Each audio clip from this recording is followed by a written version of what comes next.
12 पद, व्यवस्थारण 28 उसका 12 पद।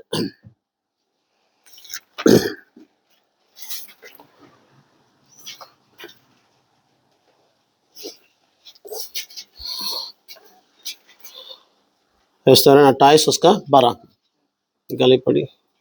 यहोवा तेरे लिए अपने आकाश रूपी उत्तम भंडार को खोलकर, यहोवा तेरे लिए अपने आकाश रूपी उत्तम भंडार को खोलकर तेरी भूमि पर समय पर मैं बरसाया करेगा, तेरी भूमि पर समय पर मैं बरसाया करेगा, और तेरे सारे कामों पर आशीष देगा, तेरे सारे कामों पर आशीष देगा, और तू बहुत तेरी जातियों को उद्धार देगा, बहुत सारे जातियों को उद्धार देगा, परंतु किसी से तुझे उद्धार लेना ना पड़ेगा। तुझे किसी से उद्धार लेना ना पड़ेगा ना। तो परमेश्वर कहता है कि अपने आकाश उत्तम भंडार से परमेश्वर क्या करेगा, हमें वो आशीष देगा, है ना। परमेश्वर के पास जो भंडार है वो क्या उत्तम है ना। जिस भंडार में जो चीज है वही आपको मिलेगा, है ना। कोई भंडार में कोई स्टोर में क्या है, पुराना चीज खराब चीज रहेगा तो वही चीज आपको मिलेगा, है ना। कोई के दुकान में आप जाके खरीदेगा, बहुत सारी चीज क्या है जो एक्सपायरी हो गया उसको भी रखा रहता है ना, उसको भी बेच देते हैं। लेकिन परमेश्वर जो है आकाश रूपी उत्तम भंडार जो है ना, वहाँ उत्तम चीज है, सारी चीज उत्तम है, वहाँ कोई भी खराब। इसलिए परमेश्वर जो आशीष देता है वो बेस्ट देता है। परमेश्वर जो आशीष करता है वो उत्तम देता है ना, भलाई की बातें होती है, वहां पर कभी बुराई की बातें नहीं होती है ना, क्योंकि वो स्वर्ग वो आशीष की बात है ना। जो आकाश रूपी जो स्वर्ग में से परमेश्वर हमारे भंडार को खोलता है वो सब प्रकार के उत्तम आशीष है ना। हमारे आर्थिक आशीष है, वहां पर हमारे स्वास्थ्य के लिए वहां पर चंगाई की आशीष है ना। अगर हमें बुद्धि चाहिए, वचन कहता है कि यीशु मसीह में ज्ञान और बुद्धि का भंडार है ना। इसलिए उस भंडार में क्या है, ज्ञान और बुद्धि भी है ना। और उस भंडार में क्या है, और उस शांति का वो आशीष भी है। अगर हम परिवार में शांति नहीं है, वो शांति भी उस भंडार से हमें मिलेगा। हर प्रकार के उत्तम आशीष जो है वो उस भंडार में मसीह में पाएंगे। उस उत्तम आशीष को पाने के लिए हम भी क्या बनना पड़ेगा, उत्तम बनना पड़ेगा, है ना। उस उत्तम आशीष को पाने के लिए हम भी उत्तम होना पड़ेगा, हम भी उसके योग्य बनना पड़ेगा, हम भी उसके लिए समर्पित होना पड़ेगा, उसके लिए तैयार होना पड़ेगा। तब उस उत्तम आशीष हम अपने जीवन में क्या सकते हैं, पा सकते हैं मसीह में। इसलिए परमेश्वर सब चीज उत्तम बनाया है ना। परमेश्वर जो बनाया सारी चीज उत्तम चीज परमेश्वर बनाया है ना, वो अपने तरीके से अपने समय के अनुसार सब कुछ उत्तम। इसलिए हम देखते हैं कि उत्पत्ति में जब परमेश्वर ने सब कुछ सृष्टि किया, क्या बोला, अच्छा है ना, सब चीज अच्छा है ना। और मनुष्य को बनाया तो क्या बोला, सबसे अच्छा है ना। बाकी सारी चीज बोला अच्छा है, लेकिन जब मनुष्य को बनाया बोला कि बहुत ही अच्छा है। तो परमेश्वर जो चीज बनाया सारी चीज क्या है, अच्छा है, भला है, उत्तम है। लेकिन शैतान ने सब कुछ क्या कर दिया, बिगाड़ दिया, है ना। इसलिए वो खराब दिख रहा है ना। लेकिन बाकी सब कुछ परमेश्वर का बनाया हुआ जो क्या था, उत्तम था, है ना। उस उत्तम आशीष परमेश्वर वो हमें देना चाहते हैं ना। इसलिए हम देखेंगे एक घटना को, आप देखिएगा भजन संहिता की पुस्तक 119 का 105 पढ़ेंगे। पहले 119 का 105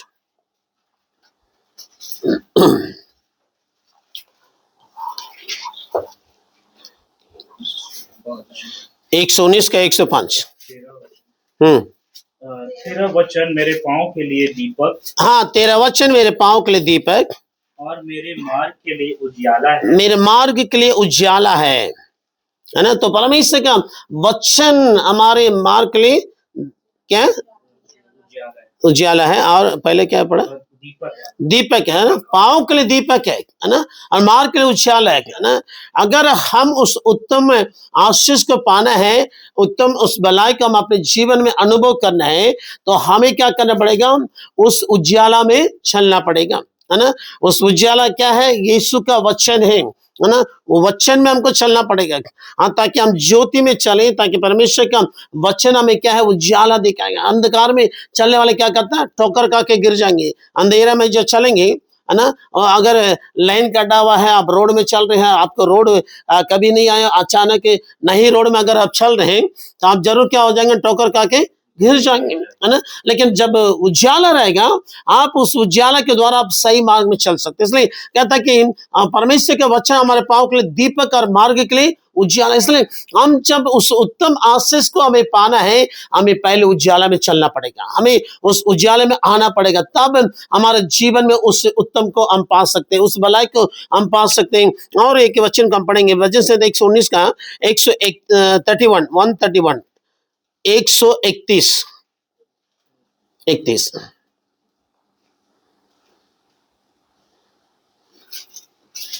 मैं मुंह खोलकर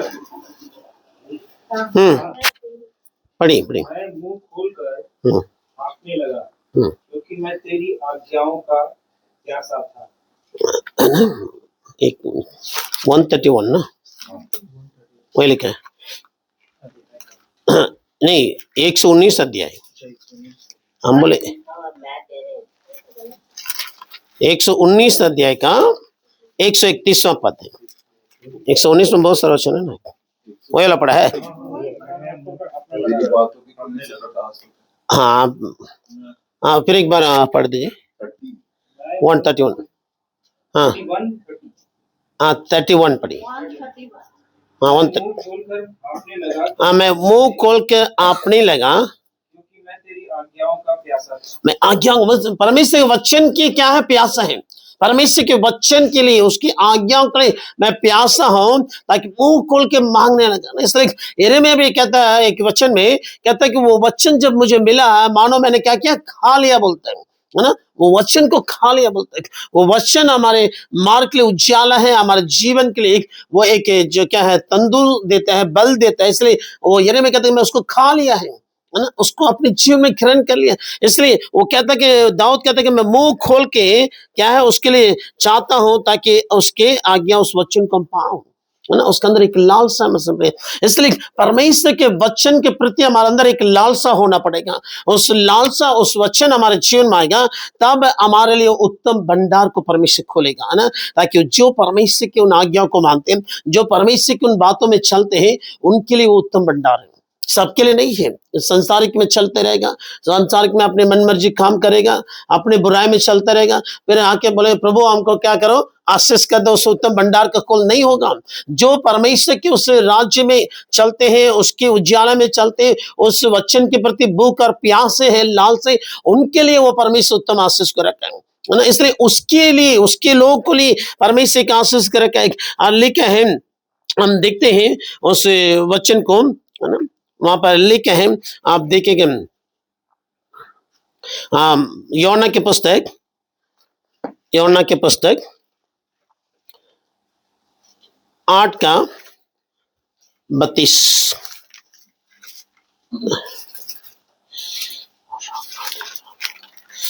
योना 8 का 32।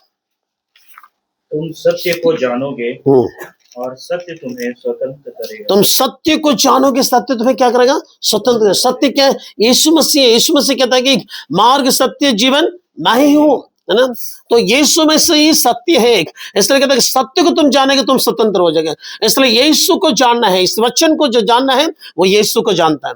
अगर वचन को नहीं जानता, यीशु को नहीं जानता, मैं सिंपली, है ना। यीशु को जानना तो क्या करना है, उस वचन को हमें पढ़ना पड़ेगा, उस वचन में चलना पड़ेगा, तब हम यीशु को जानेंगे, सत्य को जानेंगे। सत्य हमें क्या करेगा, सारे बंधन से छुटकारा देगा, सारे बंधन से हमें आजाद करेगा। सत्य को जानोगे, तुम क्या हो जाएगा, स्वतंत्र हो जाएगा। वो वचन ही जो है वो हमें स्वतंत्र करेगा। तब वो वचन हमें उस बंधन से स्वतंत्र कर देगा, तो ऑटोमेटिकली हमारे लिए उस भंडार को परमेश्वर क्या करेगा, खोल देगा। वो सारे आशीष हमारे लिए होगा, वो सारे भलाई हमारे लिए होगा मसीह में प्रिय। इसलिए हमें परमेश्वर के उस सत्य को हमें खोजना है, उस सत्य में हमें चलना पड़ेगा, है ना। कल एक घटना को हम सुन रहे थे, है ना। तो अफ्रीका देश में एक गांव में एक आदिवासी लोग रहते हैं, है ना। पूरा वो जंगल में वो गांव है अफ्रीका में। तो वहां पर एक अमेरिकन व्यक्ति वहां पर गया था, और उस समय में एक आदिवासी जो है वहां पर आंडी में, चूल्हा में बड़ा सा आंडी रख के वहां पर कुछ बना रहे थे, है ना, पका रहे थे। तो उस समय में ये व्यक्ति जो गोरा व्यक्ति वहां पर गया, वहां तो आदिवासी लोग हैं, काले लोग रहते हैं, है ना। और वो उस आंडी में कुछ बना भी रहा था और वो बाइबल रख के पढ़ भी रहा था, उस वचन को पढ़ रहा था, है ना। तब वो व्यक्ति बोला कि अरे ये सब पुस्तक तुम लोग क्यों पढ़ते हो, इसे क्या रखा हुआ है, इसे कुछ नहीं, इसको मत पढ़ो, ऐसे वो बोलने लगा, है ना। वो अमेरिका से आया गोरा व्यक्ति, है ना। तो वो ऊपर देखा उसको, आप क्या बोले, अरे इस पुस्तक में क्या है, इसको तुम क्यों पढ़ रहे हो, इसमें तो कुछ नहीं है, इसको मत पढ़ो, तुम क्या समय के बारे में बात कर रहा, ऐसे वो बोलने लगा। तो बोला कि हम इस पुस्तक को पढ़ रहे हैं ना, इस बाइबल को, इसी के चलते तुम मेरे सामने खड़ा होकर क्या कर रहा है, बातें कर रहा है ना। बोला कि क्या बातें, बोला कि अगर हम इस वचन को नहीं जानते, इस सत्य को अगर नहीं जानते, अभी तुम मेरे सामने खड़ा होकर बात नहीं करता, तुम क्या होता, इस हांडी में होता है ना, तुमको पका के अभी खा लेता वो। क्योंकि हम लोग जो मनुष्य को खाने वाले लोग हैं, उस गांव में उस आदिवासी जो है मनुष्य को पका के खाने वाले लोग थे। लेकिन जब यीशु का वचन उन्होंने सुना है, उस सत्य को उन्होंने जाना है, सत्य उसको क्या क्या स्वतंत्र कर दिया, अब उस वचन में चल रहा है। इसलिए बोल रहा है कि हम लोग सत्य में आगे हैं, वचन को हम मानने लगे, परमेश्वर को मानने लगे, सच्चे परमेश्वर को मानने लगे, इसलिए तुम मेरे सामने जिंदा बात कर रहे हैं, नहीं तो तुम अभी हांडी में होता है ना। तब वो आदमी समझ गया कि क्या, तो इसलिए हम सत्य में चलना पड़ेगा। हम यीशु को ग्रहण करने के बाद हमारे जीवन में एक बदलाव होना है, वही सत्य में चलने के बाद है। अगर हम यीशु को जानने के बाद भी हम उस बुराई में ही चलते रहेंगे, उसी बुरे काम करते रहेंगे, हम सत्य में नहीं है, अभी भी हम क्या है, अंधकार में है, अभी हम ज्योति में नहीं चल रहे, अभी भी अंधेरे में चल रहे हैं। इसलिए हम वो सोचे, वो आदिवासी लोग जब सत्य को जान लिया, उसका जीवन ही बदल गया। जो वो पहले जो कर रहे थे उसको छोड़ दिया, पहले जो काम करते उसके जीवन पूरे से बदल गया। इसलिए वहां पर लिखा है भजन से सारी दूसरा कोरिन्थियों की पुस्तक में, दूसरा कोरिन्थियों की पुस्तक में, दूसरा कोरिन्थियों की पुस्तक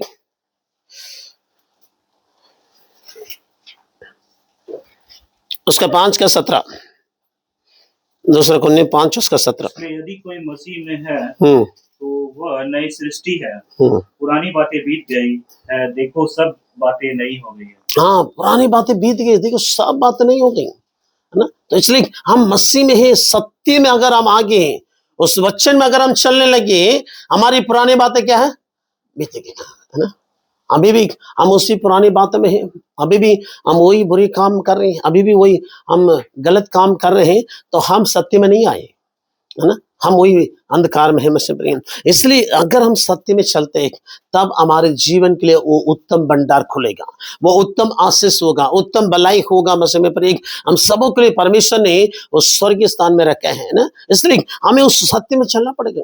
इसलिए कहते हैं कि वो परमेश्वर जब हमारे लिए क्या क्या जीवन दिया, है ना। इन दिनों हम लेंट के 40 दिन के उपास के दिनों में है, तो यीशु मसीह कलवारी क्रूस पर बलिदान हुआ है ना।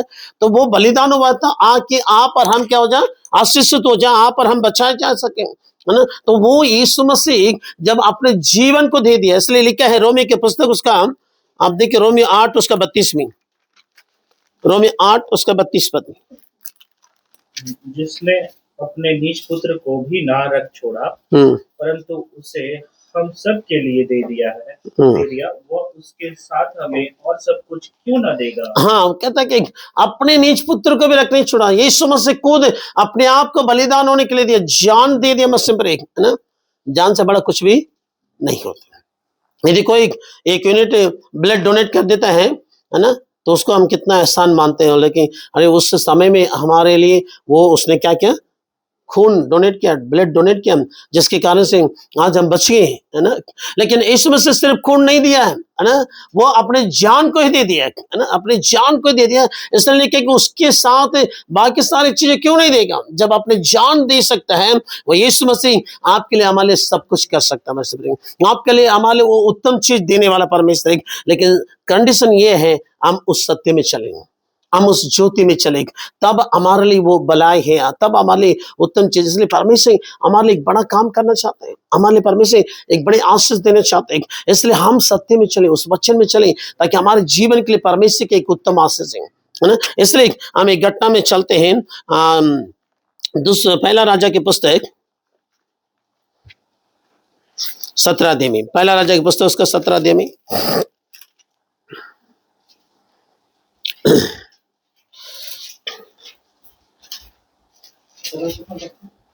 हाँ 17 अध्याय का 2 से 6 पद तक। तब यहोवा का यह वचन उसके पास पहुंचा, यहाँ से चलकर पूर्व की ओर जा और करीत नामक नाले में जो यरदन के पूर्व में है छिप जा। उसी नाले का पानी तू पिया कर, और मैंने कम्बों को आज्ञा दी है कि वे तुझे पिलाएंगे। यहोवा का यह वचन मानकर वह यरदन के पूर्व में करीत नामक नाले में जाकर छिपा रहा, और सवेरे और सांझ को कौवे उसके पास रोटी और मांस लाया करते थे, और वह नाले का पानी पिया करता था। हाँ, तो यहाँ पर देखते कि एलिया को परमेश्वर आज्ञा देता है ना। एलिया परमेश्वर की आवाज को सुनता है। एलिया को परमेश्वर बोलता है कि तुम उस नाले के पास जाकर छिप जा, है ना, उसी के पानी को तुम पिया करो, और कौवों को मैंने क्या किया, आज्ञा दी है ना। वहां पर कोई मनुष्य नहीं है, कोई घर नहीं है, कोई भी चीज नहीं है। वहां पर जाके परमेश्वर बोलता है कि तुम जाके क्या हो जा, छिप जा, है ना। और वहां पर परमेश्वर उसके बोलता है कि तुम्हारे लिए खिलाने के लिए किसको आज्ञा दिया, कौवा का आज्ञा दिया, है ना। कौवा तो ऐसे एक लालची पक्षी होता है, बच्चे के हाथ में कुछ खाता है, बाहर में रहेगा तो क्या करेगा, छीन के भाग जाएगा। लेकिन उसको आज्ञा देता है परमेश्वर, उन जाके क्या करो, उसको एलिया को वो सारे मांस और रोटी लेकर आता है ना। एलिया को कोई टेंशन नहीं है। एलिया परमेश्वर की बातों को सुनता है, परमेश्वर जो बोलता है उसको करता है। और एलिया के लिए कौवा रोज सुबह और शाम दोनों समय में गरम गरम मांस और रोटी आता है। सब्जी रोटी नहीं, क्या आ रहा है, मांस और रोटी आ रहा है ना। वही खाता है और वही नाले के पानी को भी वो पी रहे हैं ना। सोचे परमेश्वर कैसे उपाय करता है, ये मनुष्य के लिए असंभव है, मनुष्य ऐसे नहीं कर सकते। लेकिन परमेश्वर की बातों को जो मानते हैं उनके लिए परमेश्वर उस उत्तम भंडार को जब खोल देगा सब कुछ होने लगेगा, है ना।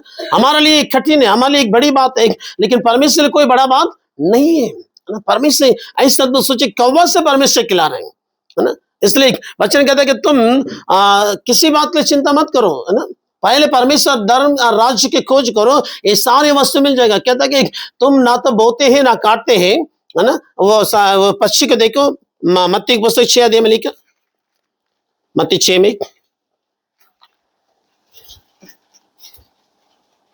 26 पद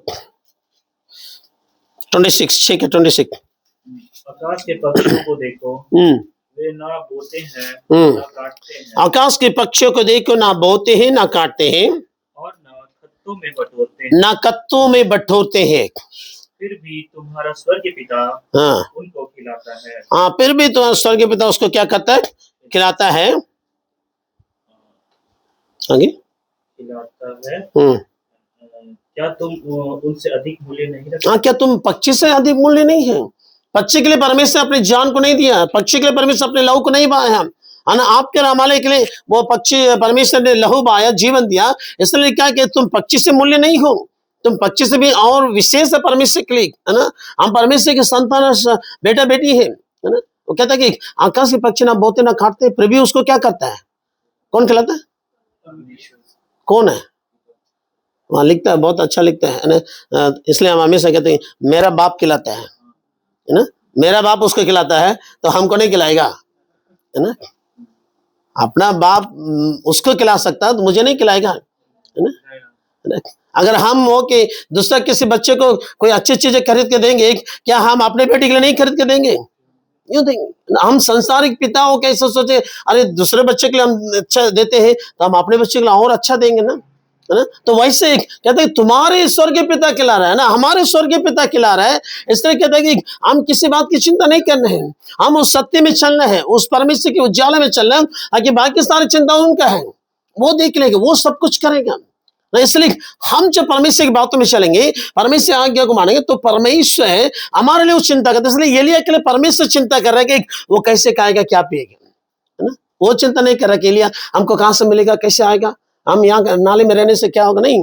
वो आकाश, वो अगर क्या कहता, कौवा लेकर आ रहा है, सुबह शाम दोनों टाइम एकदम इतना जो गरम गरम चीजें मिलते हैं, है ना। जो परफेक्ट टाइम है, घर में भी रहता तो क्या होता है, थोड़ा बहुत लेट हो जाएगा ना, खाने के लिए लेट हो जाएगा, बढ़ने में लेट हो, खाने में लेट हो जाए। लेकिन कौवा एकदम टाइम से आ जाता था, एकदम ठीक टाइम में उसको मिल जाता था। इसलिए परमेश्वर की बातों को मानने से वो परमेश्वर एक बड़ा हम लोग के लिए क्या करता है, चिंता करते हैं, जब हमारा भरोसा परमेश्वर के ऊपर होगा। है ना, क्योंकि वो उत्तम आशीष देने वाला परमेश्वर है, उत्तम भंडार उसके पास में है। और उसी अध्याय में जब हम आगे बढ़ते हैं, पहला राजा में 17 में,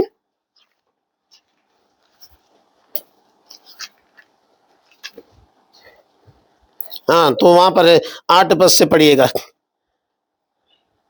तब यहोवा का यह वचन उसके पास पहुंचा, चलकर सोदोम के सारपत नगर में जाकर वहीं रहे। सुन, मैंने वहां की एक विधवा को तेरे खिलाने की आज्ञा दी है। अतः वह वहां से चल गया और सारपत को गया।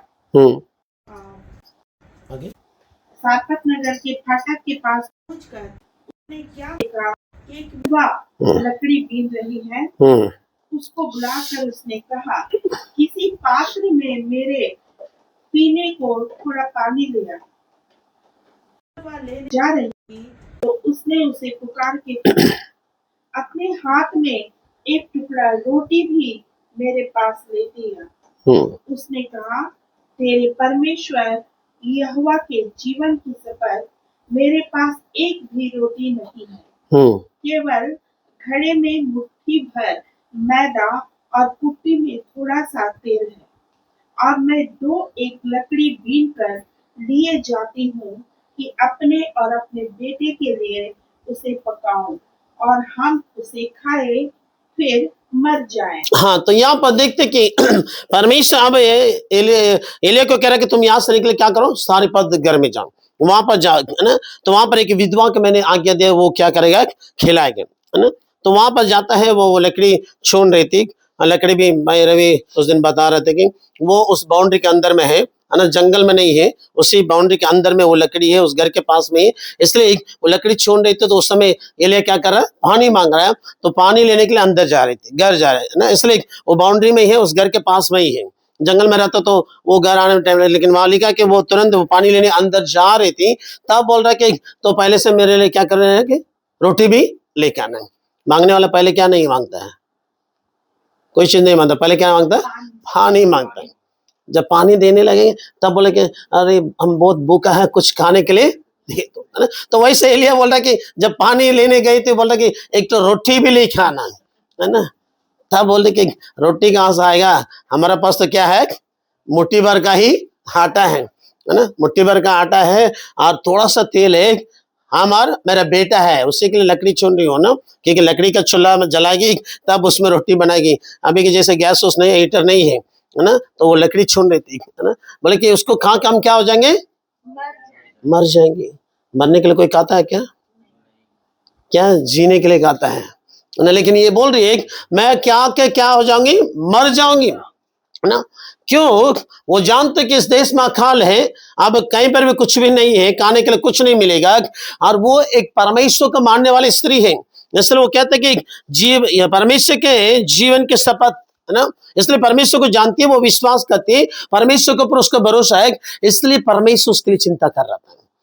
एलिया को खिलाना तो परमेश्वर वहीं कवा के पास दुआई पर खिला देता है, लेकिन परमेश्वर चिंता करता है उसे विधवा के लिए, सारी बात विधवा के लिए परमेश्वर चिंता करता है, क्योंकि वो हमेशा परमेश्वर की बातों को मानती थी, परमेश्वर पर विश्वास करते थे, परमेश्वर से प्रार्थना करने वाली एक स्त्री थी और परमेश्वर के ऊपर भरोसा करने वाली स्त्री थी। इसलिए परमेश्वर उसके लिए क्या कर रहा है, चिंता कर रहा है ना। इसलिए मसीह में अगर हम परमेश्वर की बातों में चलेंगे, परमेश्वर पर भरोसा करेंगे, परमेश्वर के वचन पर हम विश्वास करेंगे, परमेश्वर हमारे चिंता करेंगे। भले हमारे रिश्तेदार हमारे चिंता नहीं करेगा, उसके सारे लोग छोड़ देते हैं ना। जब वो विधवा हो गई थी, एक बेटा तक, हो सकता है कि उनके रिश्तेदार उससे रिश्ता हटा लिया होगा, ताकि इसका बोझ कौन उठाएगा, इसका कौन देखभाल करेगा, ऐसे छोड़ दिया होगा। लेकिन वो परमेश्वर पर भरोसा करने के कारण परमेश्वर उसके लिए चिंता कर रहा है, इसलिए एलिया को उस जगह पर भेज रहे हैं। इसलिए आप पर हम परमेश्वर की बातों में चलेंगे, आप पर हम परमेश्वर की बातों को मानेंगे, तो कोई संसार के मनुष्य हमारी चिंता करे या ना करे, लेकिन स्वर्गीय परमेश्वर हमारी चिंता करेगा मसीह,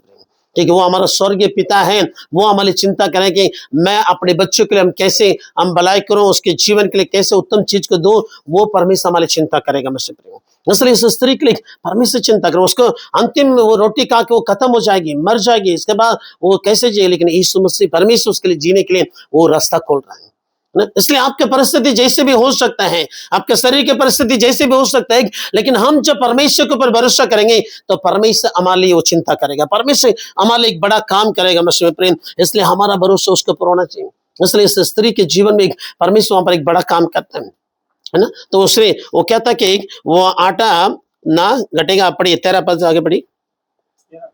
हाँ, एलिय्याह ने कहा उसे कहा, मत डर, जाकर अपनी बात के अनुसार कर, परंतु पहले मेरे लिए एक छोटी सी रोटी बनाकर मेरे पास ले आ, फिर इसके बाद अपने और अपने बेटे के लिए बनाना, क्योंकि इजराइल का परमेश्वर यहोवा यूं कहता है कि जब तक यहोवा भूमि पर मैं ना बरसाएगा तब तक ना तो उस घड़े का मैदा समाप्त होगा और ना उस कुपी का तेल घटेगा।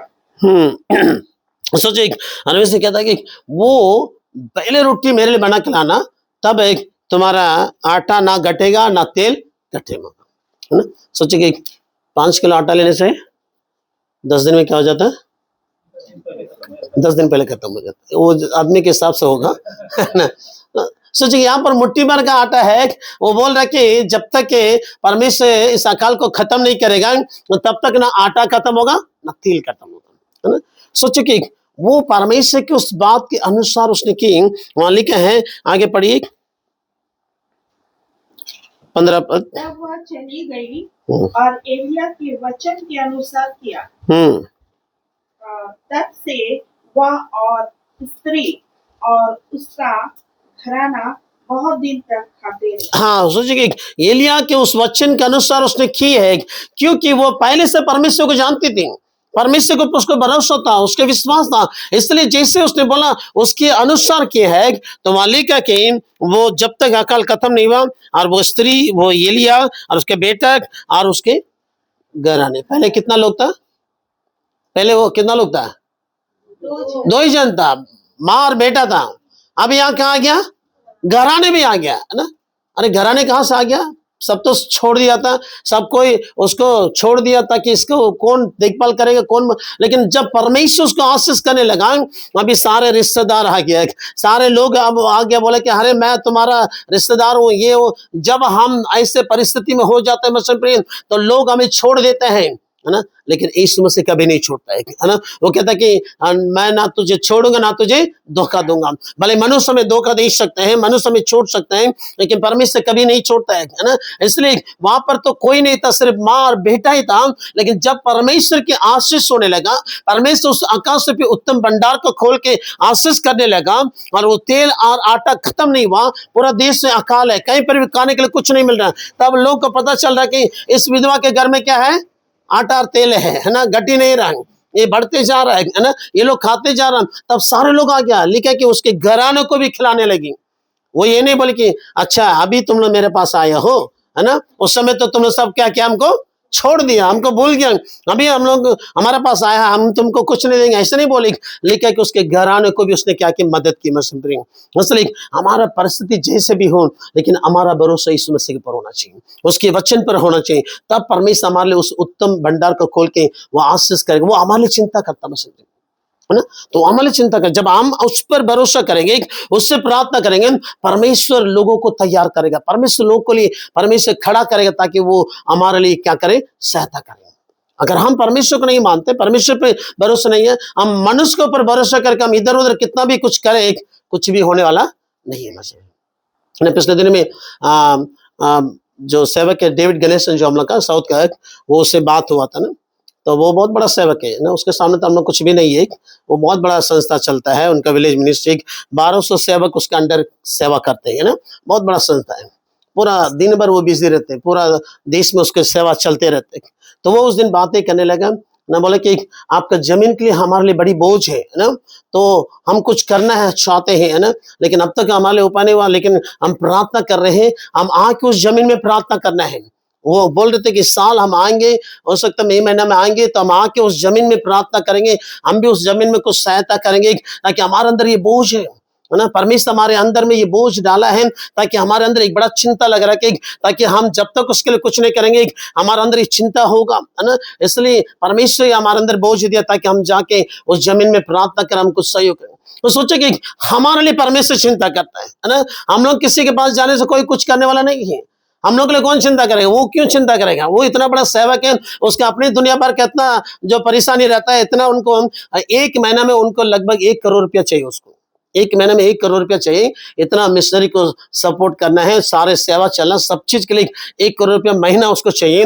लेकिन वो सेवक हम लोग के लिए चिंता करता है ना, क्योंकि वो परमेश्वर चिंता करता है। ये इस बात का प्रमाण है, परमेश्वर बोला कि वो चिंता नहीं कर रहा, मैं चिंता कर रहा हूं, इसलिए उस सेवक के यहाँ पर मैं भेजना चाहता हूं ना। परमेश्वर आशीष करना चाहता है, इसलिए हमारा भरोसा जब परमेश्वर के ऊपर रहेगा तो परमेश्वर उस भंडार को खोलेगा ना, वो कैसे आशीष होगा पता नहीं चलेगा, है ना, क्योंकि हमारा परमेश्वर सर्वशक्तिमान। इसलिए रोमी 4 उसका 17 में लिखा कि वो ऐसे सामर्थ्य है मानो जहां कुछ नहीं है वहां पर ऐसे नाम लेता वहां पर है ना। 4:17 पढ़ लीजिए जल्दी से।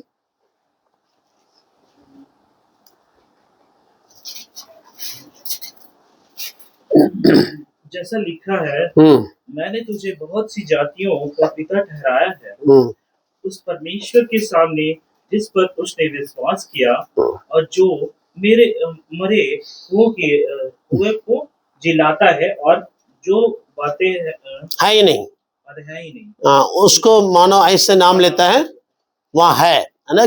तो परमेश्वर इतना सामर्थ्य है जब कुछ भी नहीं है, लेकिन वो बोलने से हो जाएगा। महान नहीं है, ये वास्तविक है, सही है, वहां नहीं है, लेकिन यीशु बोलेगा तो हो जाएगा, यीशु बोला तो हो जाएगा ना। इसलिए यीशु के लिए कोई काम कठिन नहीं है ना। इसलिए परमेश्वर सब कुछ कर सकता है, वो सर्वशक्तिमान परमेश्वर है। इसलिए हमारा भरोसा उस परमेश्वर के ऊपर होना चाहिए, है ना, हमारा विश्वास उस परमेश्वर होना चाहिए, है ना। इसलिए परमेश्वर कुछ भी कर सकता है ना, वो बोलने से हो जाएगा, है ना।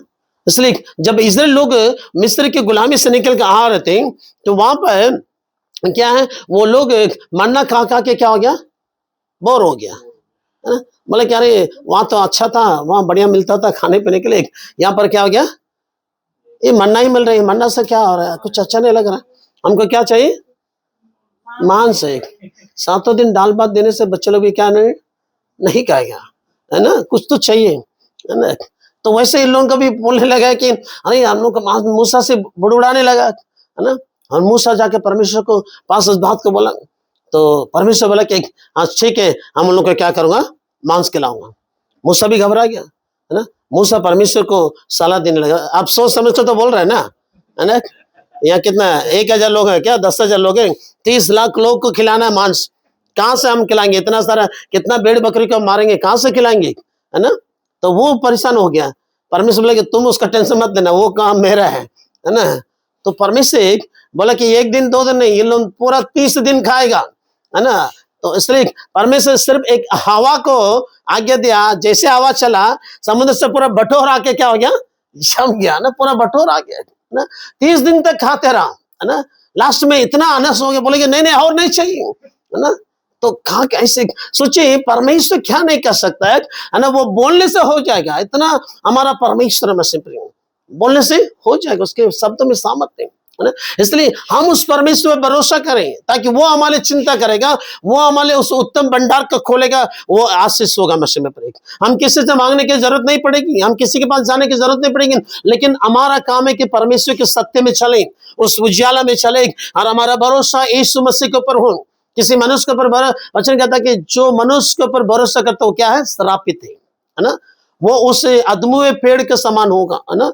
अधमुए पेड़ क्या है, कुछ भी नहीं है, सूखा भी नहीं है और फल भी नहीं दे रहा, ऐसे अधमु स्थिति में, है ना। इसलिए हमारा भरोसा परमेश्वर के ऊपर होना चाहिए। इसलिए लिखा कि धन्य वो व्यक्ति जो यहोवा पर भरोसा करते हैं, है ना। इसलिए वो स्त्री जो है, विधवा स्त्री सारीपात का, वो परमेश्वर के ऊपर भरोसा करती थी, है ना। इसलिए वो किसी से मांगने की जरूरत, इसलिए ये नहीं बोली कि हाँ मेरे पास आटा सब खत्म हो जाएगा फिर किसी से उधार लेंगे, नहीं, वो बोली कि हम मरने के लिए तैयार हैं, है ना। इसलिए मतलब हम प्रभु के लिए समर्पित जीवन जीना है ना। हम प्रभु पर भरोसा करना है, कुछ भी हो हम प्रभु पर भरोसा करें। हम किसी मनुष्य के ऊपर भरोसा नहीं करेंगे तो परमेश्वर हमारे ऊपर करेंगे।